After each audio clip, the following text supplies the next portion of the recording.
Caminhando na nossa série de mensagens, cujo tema é Precisamos Falar Sobre.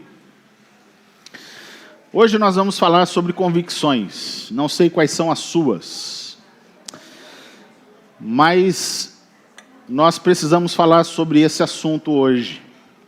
É interessante como também Deus vai orientando a gente de acordo com os acontecimentos da semana, acerca de temas que precisam ser trabalhados em virtude de situações que acontecem. É assim que surgem os sermões, não é? Das experiências que temos com Deus, de situações que nós vivenciamos no nosso pastoreio,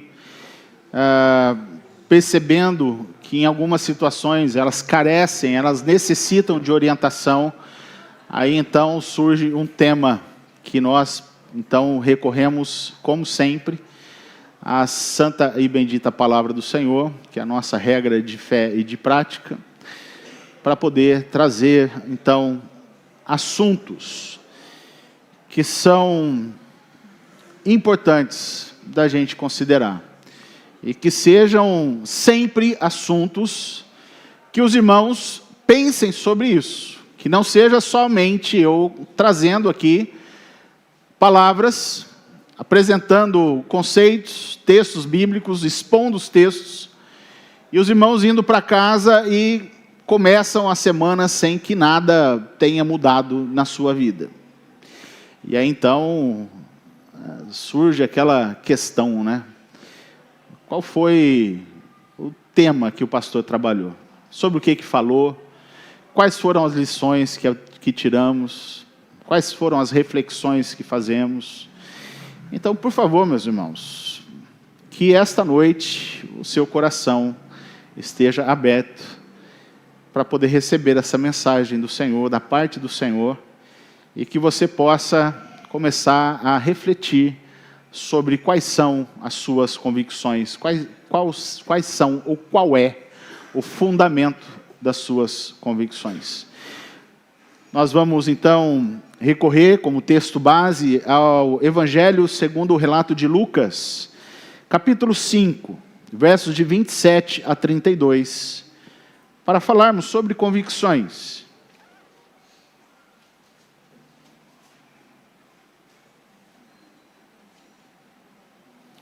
Lucas capítulo 5,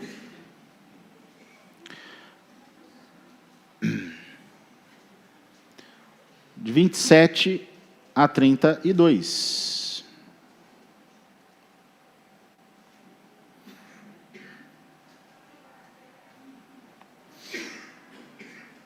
Quem encontrou, diga amém.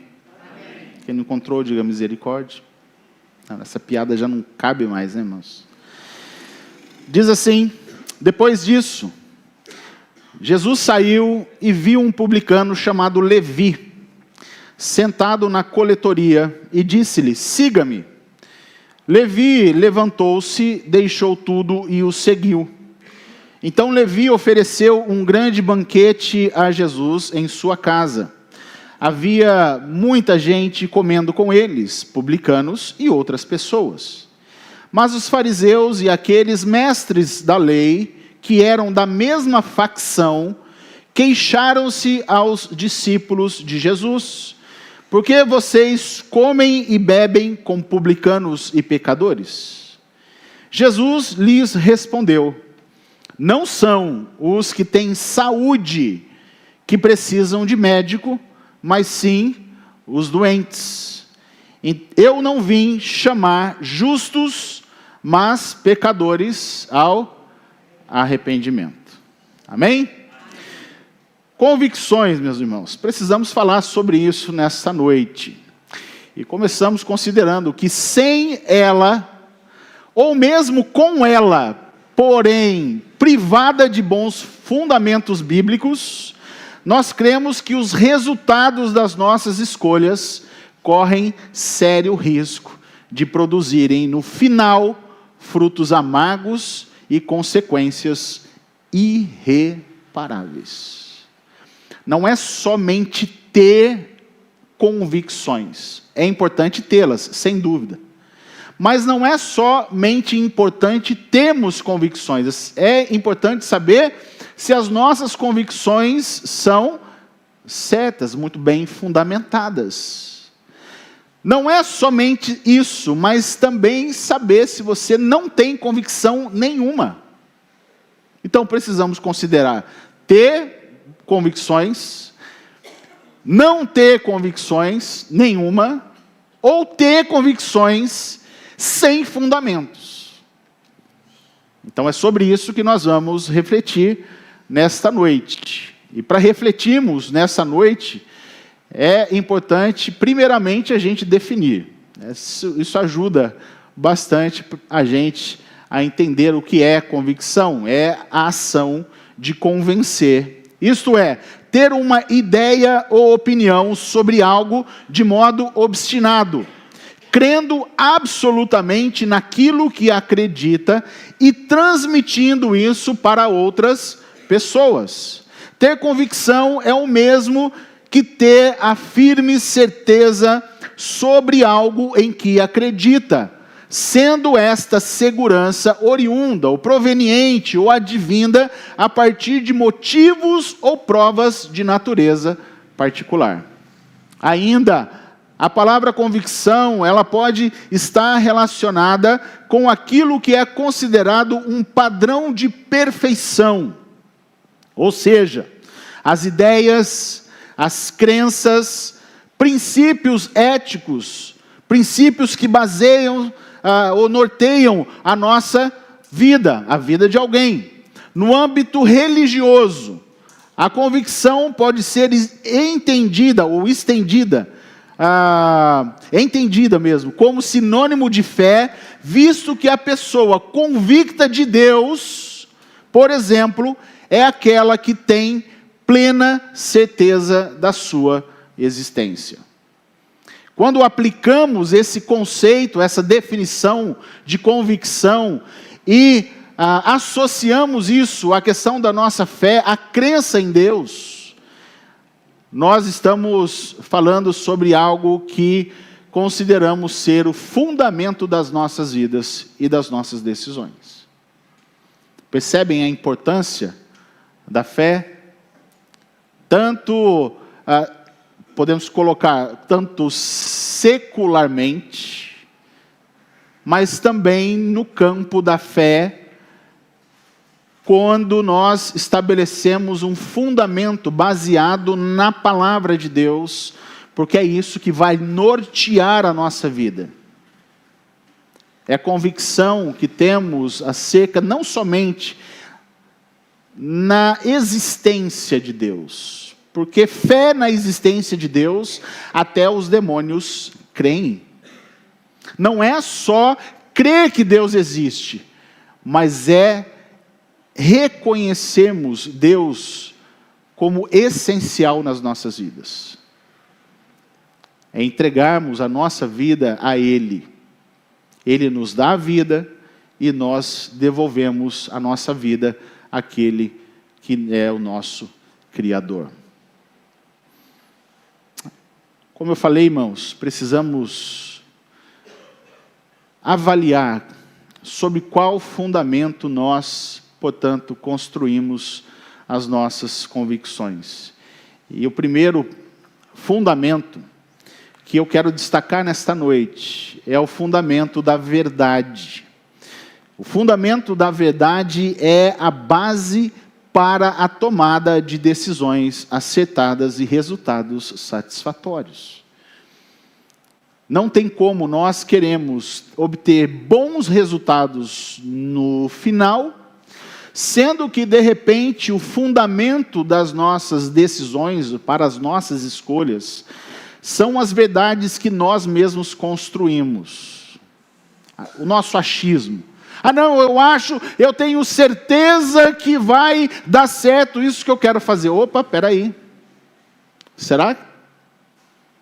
Quantas e quantas pessoas, ou talvez você mesmo, estava para tomar uma decisão, certo, olha, eu sei, vai dar certo, não tem como dar errado.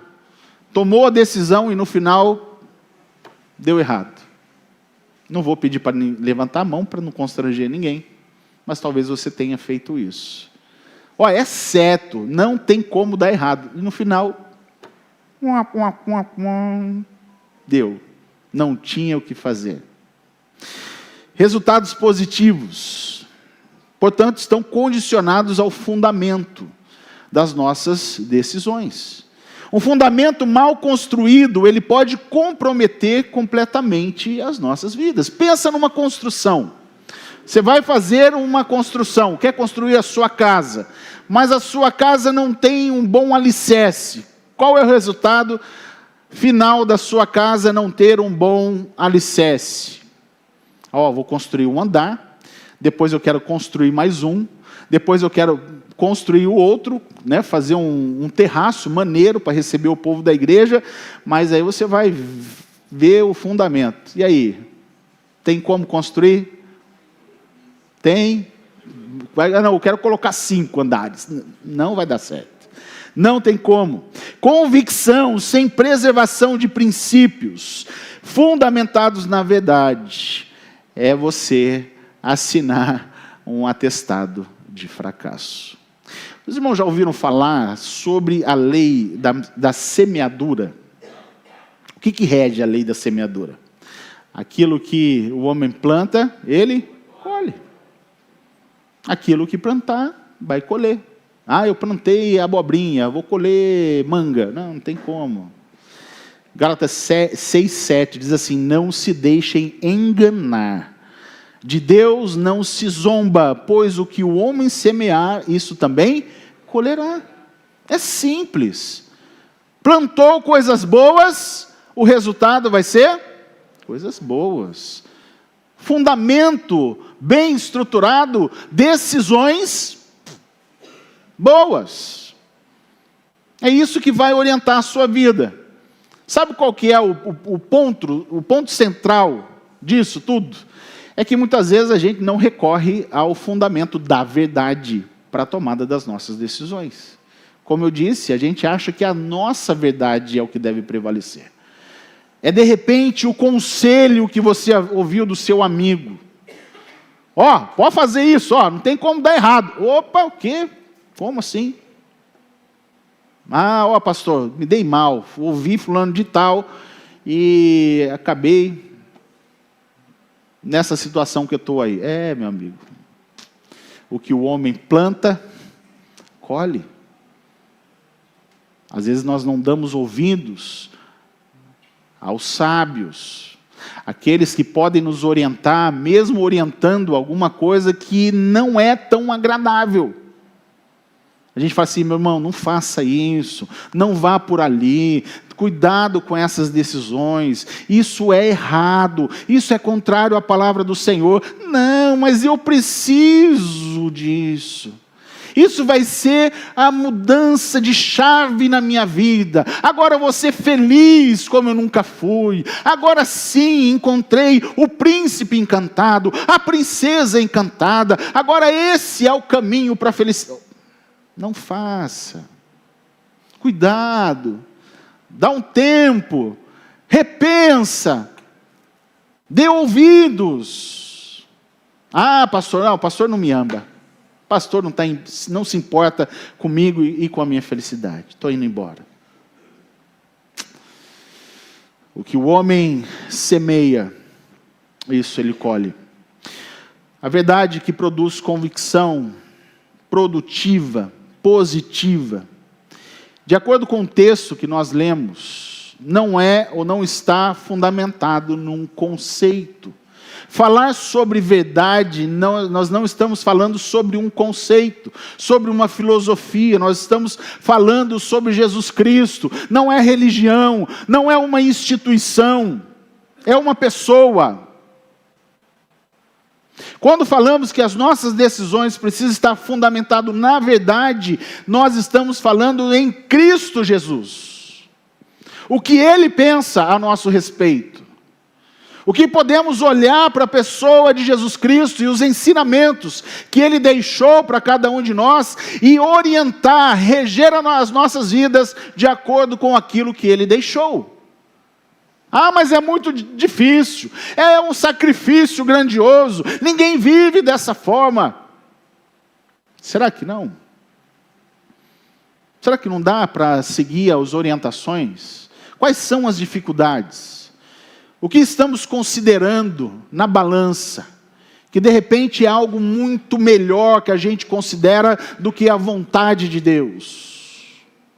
O segundo fundamento que eu destaco para construirmos as nossas convicções, além do fundamento da verdade, é o fundamento do novo nascimento. Lembra do encontro de Jesus Cristo com Nicodemos? O que ele queria? Qual foi o tema central da conversa de Nicodemos com Jesus? Vida eterna. O que ele pensava sobre isso? A lei, a obediência, a prática. Não, meu filho, tem que nascer de novo. Nascer de novo, vou ter que voltar para a barriga da minha mãe. Não, cara, para com isso. Você é mestre em Israel e você não sabe do que eu estou falando. Eu estou falando de morrer para você mesmo. Eu estou falando para que você possa nascer da água e do Espírito.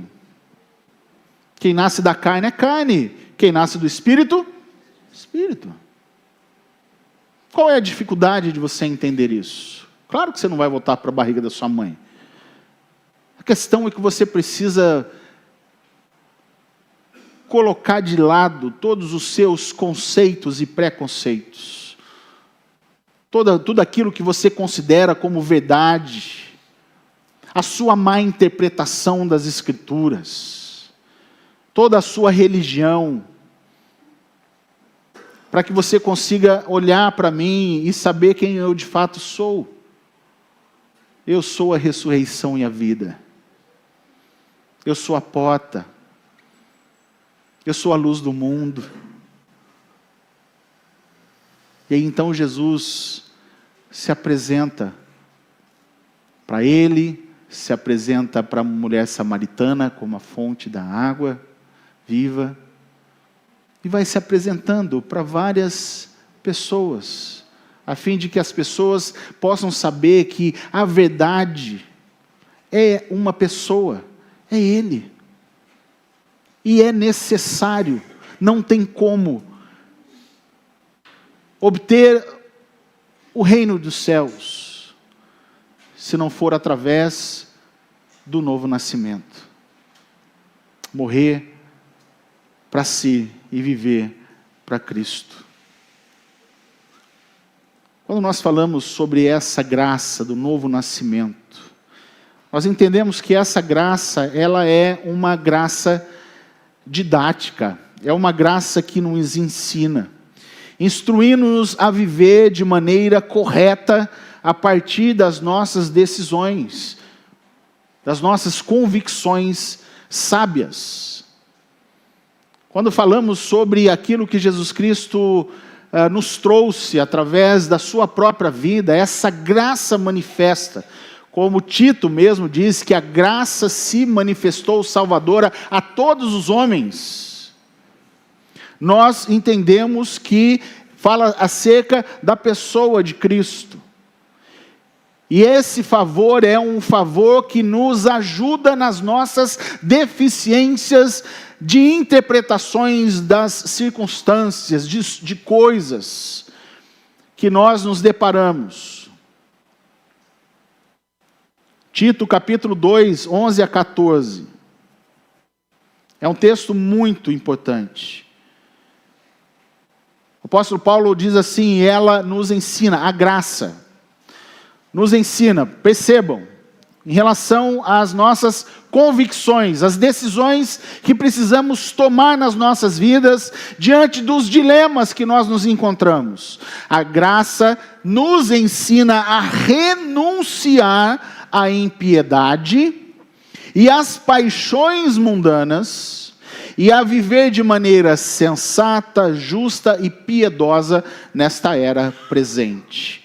Enquanto aguardamos a bendita esperança a gloriosa manifestação de nosso grande Deus e Salvador Jesus Cristo.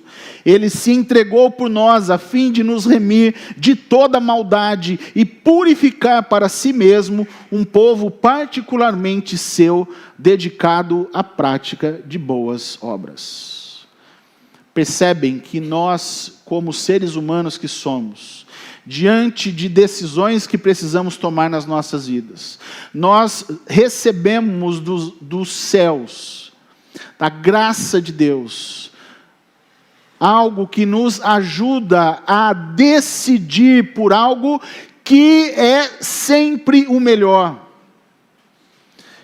E fala que essa graça, ela nos auxilia, nos ajuda a renunciar aquilo que não agrada a Deus, que é contrário à vontade de Deus, aquilo que não glorifica a Deus, para que a gente viva nessa vida de uma forma que agrada ao Senhor, de maneira justa, piedosa, nesta era presente.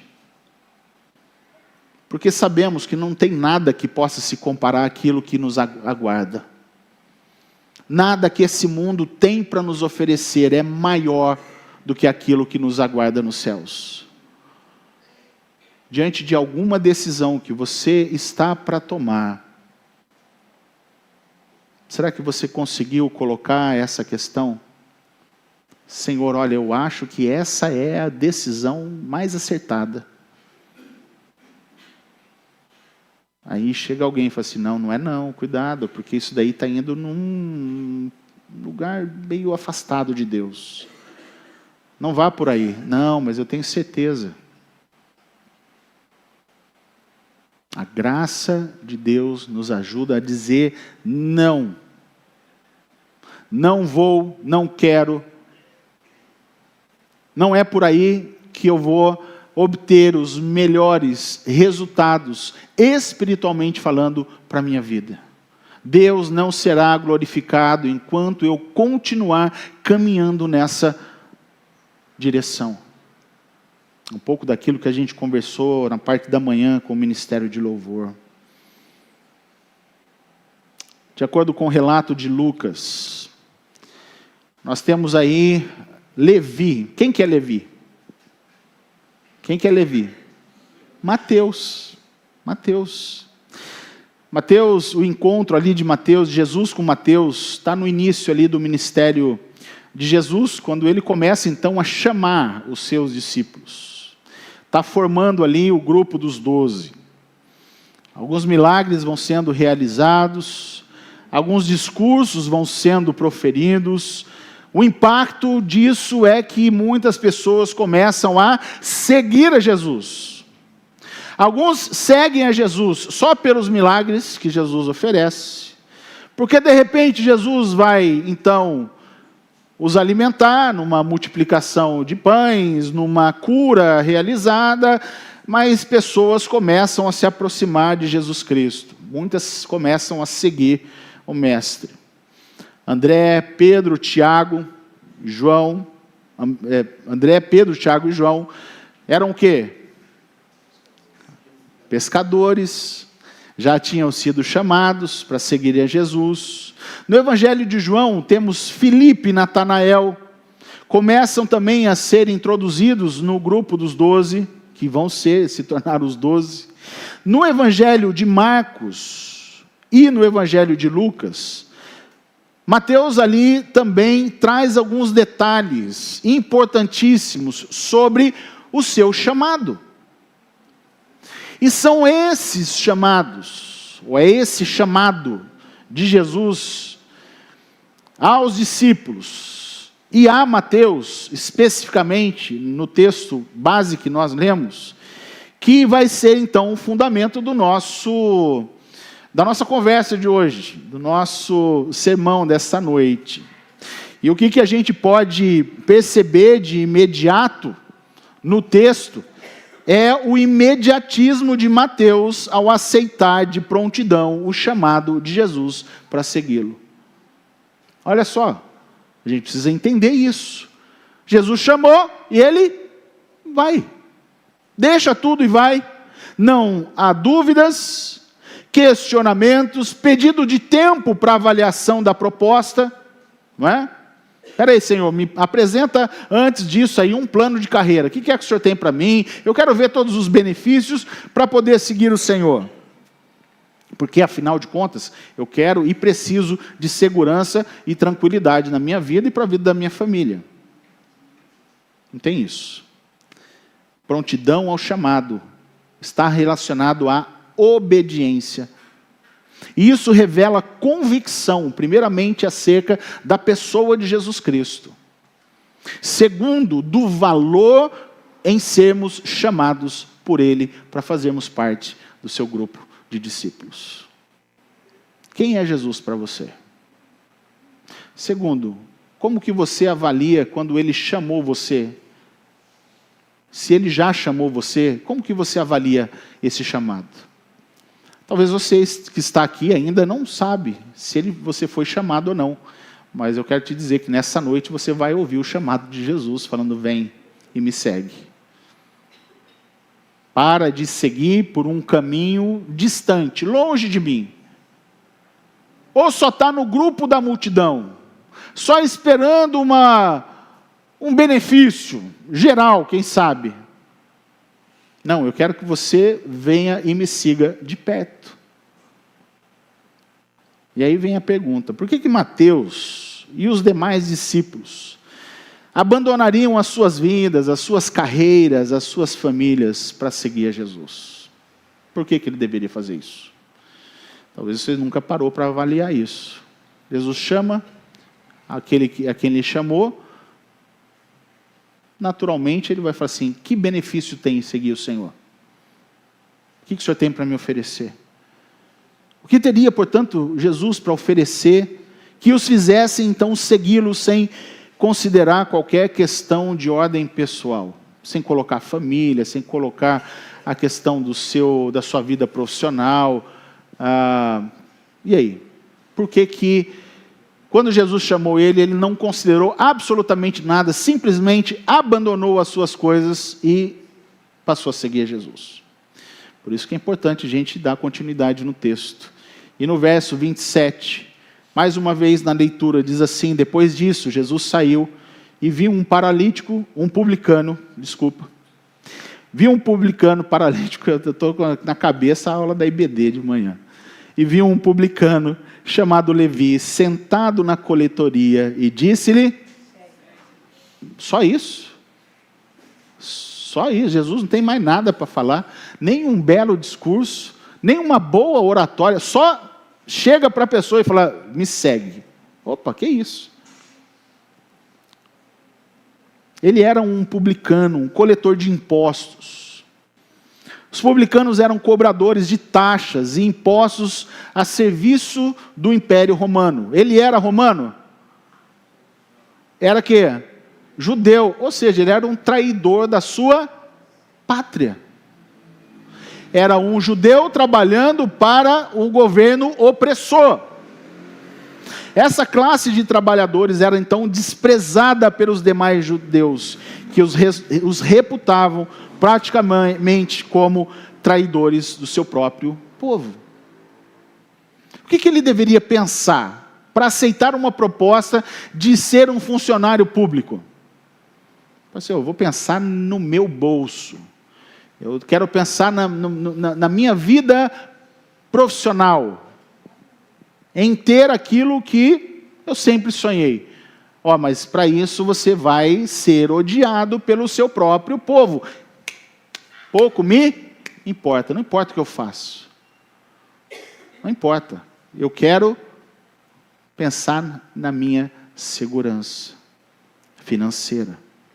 Considerando, portanto, o ofício que desempenhava, Mateus provavelmente era uma das pessoas também mais cultas entre o grupo dos discípulos de Jesus. Quem já viu The Chosen, se não assistiu a série, pode assistir, que é uma série muito, muito boa, muito interessante, e apresenta Mateus ali como sendo um autista. Tem todos uns trejeitos ali, mas extremamente inteligente, inteligentíssimo. Então Jesus encontra ele onde? Sentado na coletoria, está na alfândega, está nas proximidades ali da cidade de Cafarnaum, que foi uma das cidades onde Jesus mais realizou os seus milagres e onde menos teve arrependimento por meio dos seus atos. Esse é o local onde Jesus o encontrou e é o lugar onde ele pôde tomar a decisão mais importante da sua vida, depois do chamado de Jesus. Como vimos, há uma objetividade. Siga-me. Então, não é um siga-me como nós vemos um siga-me nos dias de hoje, como alguns líderes por aí fazem essa propaganda, como se estivessem, de repente, barganhando com as pessoas, né? Tentando iludi-las de alguma forma, para que elas, pelo amor de Deus, aceitem Jesus, ou venham para a nossa igreja. Não, Jesus não está falando nada disso, não é um chamado para uma vida de facilidade, de prosperidade financeira, nada disso. Jesus não tinha onde reclinar a sua cabeça. Quem se tornasse discípulo seu, passaria também por tribulações. Neste mundo terão aflições, vai passar lutas, vão ser perseguidos, como os profetas foram. É uma chamada meio estranha essa, para uma realidade onde as pessoas vão passar por grandes lutas e perseguições. Será que vale mesmo a pena servirmos a Jesus Cristo? O que ele pensou, o que passou na cabeça dele ao aceitar seguir a Jesus Cristo? Vemos aqui uma objetividade do chamado de Jesus. Cumprir um objetivo, viver uma experiência com Ele, ainda que não soubessem de tudo. Jesus não mostrou para eles numa tela tudo aquilo que aconteceria com eles. Mas Jesus Cristo chamou eles para que pudessem viver uma experiência relacional. É suficiente. Jesus não precisa de muito para poder chamar você, precisa? Precisa de muitos argumentos, muita retórica, muitas palavras bonitas, de repente. Porque, irmãos, nós somos falhos, né? Na nossa comunicação, Deus que me livre. Eu estou muito longe de ser um bom comunicador.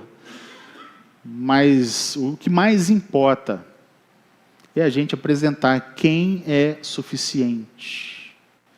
E essa pessoa sobre quem nós estamos falando aqui, ela não precisa de grandes coisas. Simplesmente uma única frase. Me segue. Me segue. Me segue. Me segue. Isso gerou em Mateus convicção.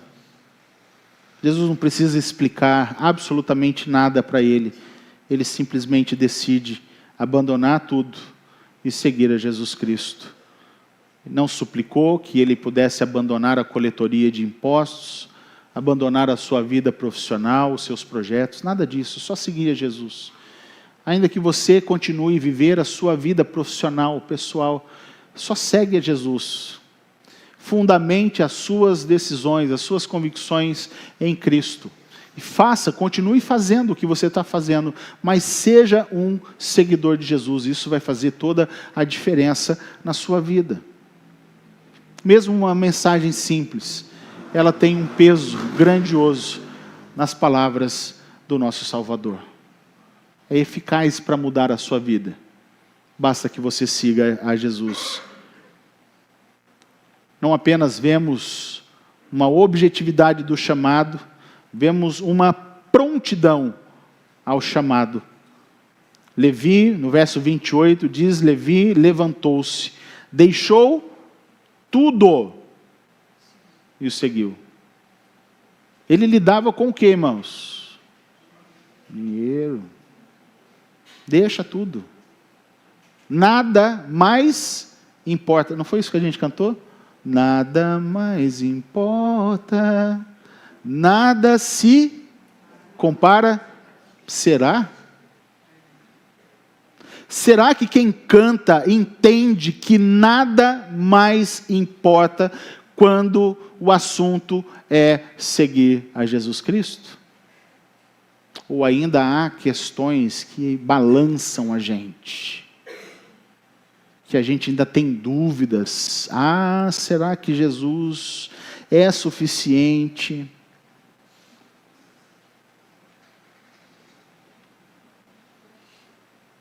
Ele se levanta, deixa tudo e segue a Jesus Cristo. Convicção, meus queridos, não pode estar atrelada também à impulsividade, inconsciência, mas a certeza de que rejeitar ao chamado é sentença de fracasso e de morte. Sabe aquele que levanta imediatamente a sua mão, mas não entende as implicações da sua decisão? Quero me batizar. Uma semana depois, fora da igreja. Pastor, desculpa, foi um engano. Espera aí, que? Como já aconteceu aqui, irmãos, comigo. Com a gente aqui. Um jovem, falou assim, pastor, me enganei. Não era esse o caminho que eu queria seguir. Me desculpa. Foi mal. Peraí, cara, mas você deu a sua profissão de fé, você disse que Jesus era o Senhor da sua vida. Pastor, olha, me enganei. Não foi, isso foi uma tomada de decisão na impulsividade. Eu não avaliei com sabedoria todas as implicações do que é ser um seguidor de Jesus. Não está mais no Evangelho. Convicção, meus irmãos, é posicionamento.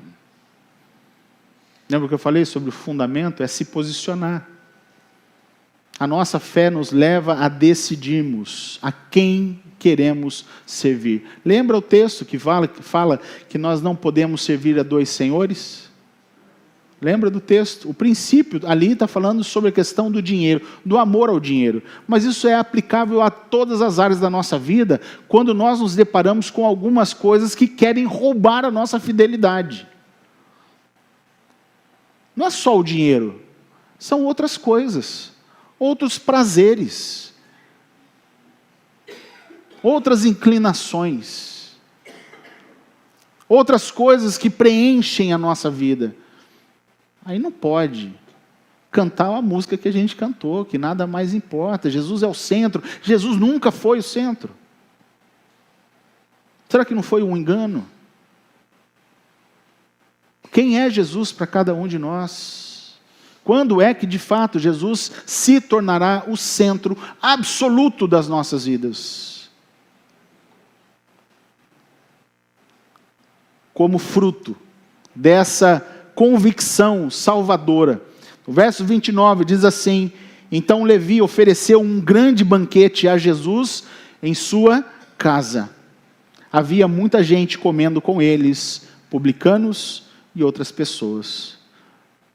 Quem era Levi antes? Um homem solitário, malquisto pela sociedade. Agora ele está propondo paz, comunhão entre aquelas pessoas que estavam separadas de Deus e separadas dele.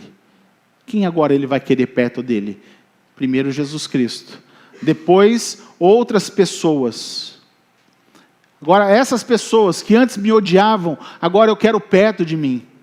Eu quero que vocês possam então fazer com que isso que eu estou vivenciando seja compartilhado com vocês. Efésios 2, 13 e 14. Mas agora em Cristo Jesus, vocês que antes estavam longe, foram aproximados mediante o sangue de Cristo, pois Ele é a nossa paz, o qual de ambos fez um e destruiu a barreira, um muro de inimizade. Alguém que estava separado do seu próprio povo, agora por meio de Cristo, ele é unido, primeiramente a Deus, porque conheceu o Filho de Deus, quer agora um relacionamento com Ele, mas nisso não é suficiente. Agora ele precisa também ter perto dele pessoas que estavam distante dele, por quem ele havia se tornado. Às vezes é assim que acontece. A falta de Jesus nas nossas vidas pode repelir pessoas. Quando nós temos Jesus Cristo, mesmo assim, acabamos repelindo pessoas, mas agora estamos do lado certo. Agora as nossas convicções nos levam a abraçar a verdade. E por meio dessa verdade, dessa convicção, certamente nós vamos pagar um preço de que pessoas que a princípio antes estavam até perto da gente, elas possam se afastar, porque Cristo está transbordando nas nossas vidas a sua verdade, os seus princípios, os seus valores, coisas que eu e você jamais podemos abrir mão nas nossas vidas. Lembra o que Jesus falou no verso 31 e 32 do nosso texto base? Jesus lhes respondeu: não são os sãos, os que têm saúde que precisam de médico, mas sim os doentes. Eu não vim chamar justos, mas pecadores ao arrependimento. Ele quer mudar completamente a nossa condição. Ele não está chamando a gente porque todos nós somos ou estamos bem de saúde. Ele só nos chamou porque nós estávamos numa condição deplorável. Estávamos separados de Deus. E Ele vem trazer cura ao nosso coração, para que as nossas convicções possam produzir bons frutos. Caminhando para o final da nossa mensagem, não apenas vemos aí os frutos de uma convicção salvadora, mas vemos também frutos de uma convicção condenadora. Verso 30. Os fariseus e aqueles mestres da lei que eram da mesma facção queixaram-se aos discípulos de Jesus: por que vocês comem e bebem com publicanos e pecadores? Percebam que ali está cheio, tem pessoas de uma facção religiosa, que se achavam o suprassumo, né? Os melhores, os mais espirituais, os mais próximos de Deus. Eles não estão olhando para a pessoa de Mateus e percebendo a graça que foi derramada sobre a vida dele. A mudança, a decisão de abandonar a sua profissão, para agora ser alguém que caminha com Jesus Cristo. Antes, uma convicção afetada por valores corrompidos compromete, portanto, a nossa comunhão com Deus e com o próximo. Pensa. Quem não foi ainda tocado por esse encontro com Jesus Cristo, tem a sua mente afetada por coisas que não importam. As pessoas que estão ali não estão preocupadas com o milagre que aconteceu na vida dele. Mas espera aí, olha, não era para que você possa convidar esse tipo de pessoa para comer na sua casa não, tá? Isso é ralé. Não convida, não chama essas pessoas. Porque, irmãos, a convicção que condena, ela gera queixa, ao invés de arrependimento e fé. São aquelas pessoas que vão sempre apontar o dedo. Mas não vão apontar o dedo para si, para perceber a situação em que eles se encontram. O outro está com problema. O outro é pecador. O outro está fazendo algo errado. Algo que eu acho que é errado. Algo que eu creio que é errado. Mas e você? Qual o impacto das suas convicções sobre quem é Jesus Cristo?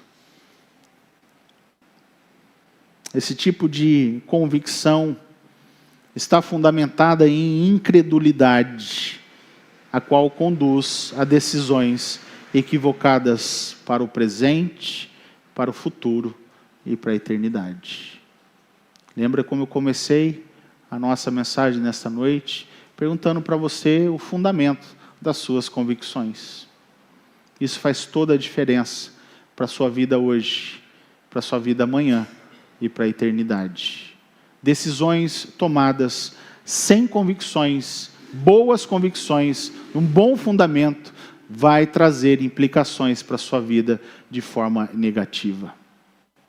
Preste bem atenção aonde é que você deseja fundamentar a sua vida, porque isso vai trazer implicações não só para você, negativas, não só para você, mas todas as pessoas que estão à sua volta. João 3, 18 e 19, quem nele crê não é condenado, mas quem não crê já está condenado por não crer no nome do Filho unigênito de Deus.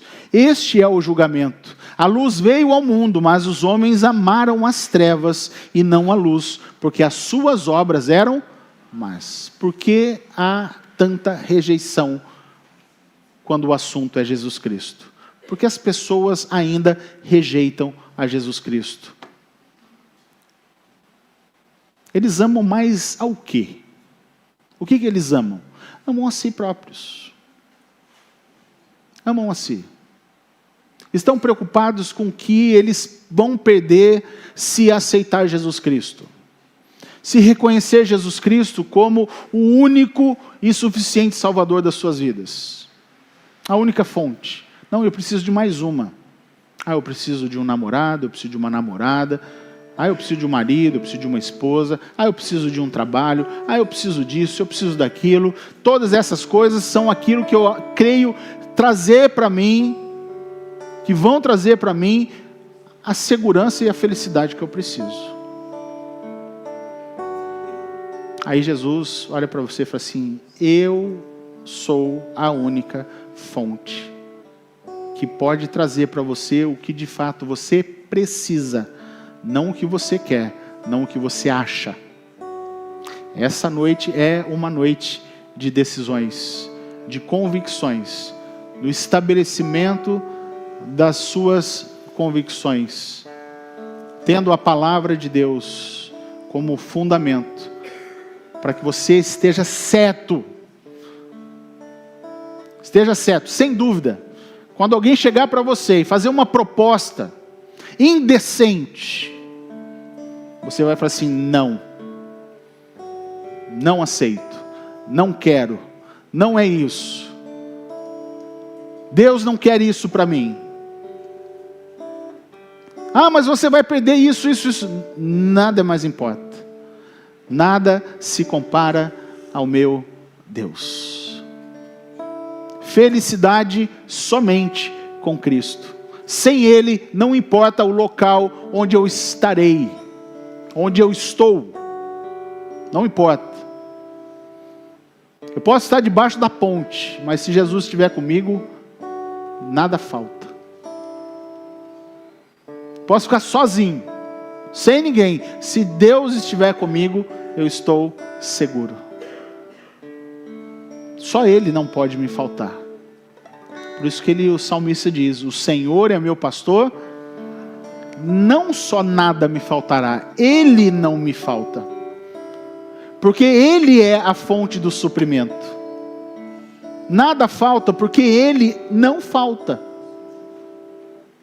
A consequência da presença de Deus é o suprimento inesgotável que precisamos para as nossas vidas. Baixe a sua cabeça, feche os seus olhos. Se você ainda não decidiu por Cristo, se você ainda não colocou Jesus Cristo como fundamento da sua vida,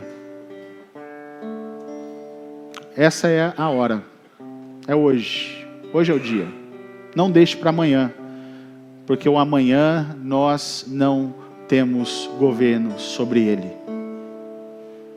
Se você deseja nessa noite, a partir dessa noite, colocar Jesus Cristo como Senhor da sua vida, tendo a convicção de que fora dele não há salvação e não há felicidade, levanta a sua mão, faça de Jesus Cristo o Senhor da sua vida nessa noite, para que você seja verdadeiramente feliz e pleno, sem que nada lhe falte.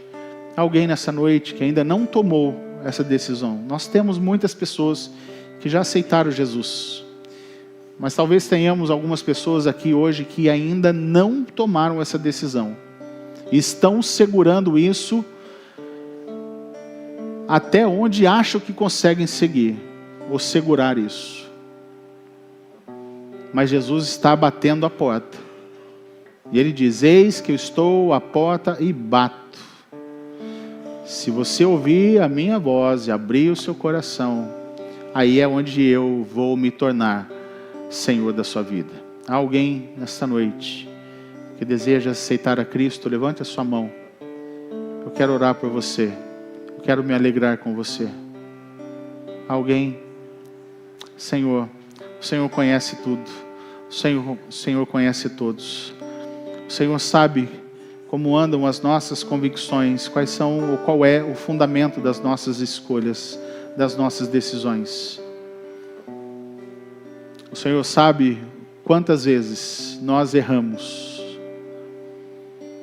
quando fundamentamos as nossas convicções fora do Senhor e da Tua Palavra. O quanto sofremos por isso. Oramos não somente por nós, mas oramos por aqueles que ainda não fundamentaram a sua fé em Cristo e na Palavra de Deus. Ainda estão com as suas vidas sendo guiadas, dirigidas por percepções pessoais, por achismos, movidos pelo seu coração, o qual a palavra diz que é enganoso, totalmente corrupto. Quem pode conhecer o coração do homem? Ó Deus, tem misericórdia dessas pessoas. Oramos por elas porque nos importamos com elas, para que elas retornem à Tua presença, completamente voltadas em humilhação e arrependimento. Tem misericórdia, renova-as, fortalece a fé, consolida-as, ó Deus, na Tua Palavra, para que as suas decisões glorifiquem o Teu santo e bendito nome. Colocamos as nossas vidas diante do Senhor, dá-nos sabedoria, para que as nossas ações também possam glorificar o nome do Senhor. Em nome de Jesus que oramos. Amém.